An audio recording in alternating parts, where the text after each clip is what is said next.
Hello everyone, it's me Uncle John. Today I am going to read Harry Potter and the Sorcerer's Stone, page 80 and 81 and 82. Barrels of slimy stuff stood on the floor. Jars of herbs, dried roots, and bright powders lined the walls. Bundles of feathers, strings of fangs, and snarled claws hung from the ceiling.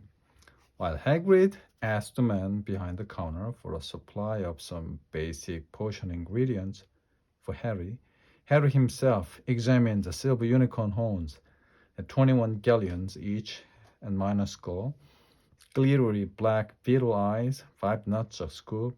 Outside the apothecary, Hagrid checked Harry's list again.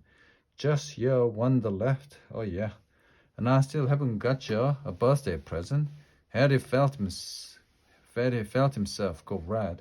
You don't have to. I know I don't have to. Tell you what, I'll get you an animal, not a toad. Toads went out of fashion years ago. You've been laughed at, and I don't like cats. They make me sneeze. I'll get you an owl. All the kids want owls. They are that useful. Carry a mail and everything. 20 minutes later, they left the Iliop's Owl Imperium, which had been dark and full of rustling and flickering, jeweled bright eyes. Harry now carried a large case that held a beautiful snowy owl, fast asleep with her head under her wing. He couldn't stop stammering his thanks, sounding just like Professor Quirrell. Don't mention it, said Hagrid gruffly. Don't expect you've had a lot of presents from them, Dursleys. Just Ollivanders left now. Only place for wands, Ollivanders, and you gotta have the best wand. A magic wand. This was what Harry had been really looking forward to. The last shop was narrow and shabby. The peeling gold letters over the door read Ollivanders, the makers of fine wands since 382 BC. A single wand lay on a faded purple cushion in the dusty window. A tinkling bell rang somewhere in the depth of the shop.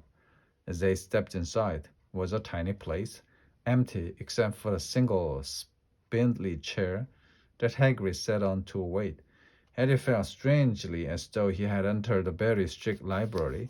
He swallowed a lot of new questions that had just occurred to him, and looked instead at the thousands of narrow boxes piled neatly right up to the ceiling. For some reason, the back of his neck prickled.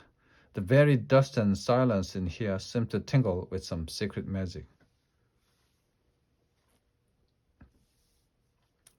Good afternoon, said a softer voice. Harry jumped. Hagrid must have jumped too, because there was a loud crunching noise, and he got quickly off the spindly chair, and an old man was standing before them, his wide, pale eyes shining like moons through the gloom of the shop.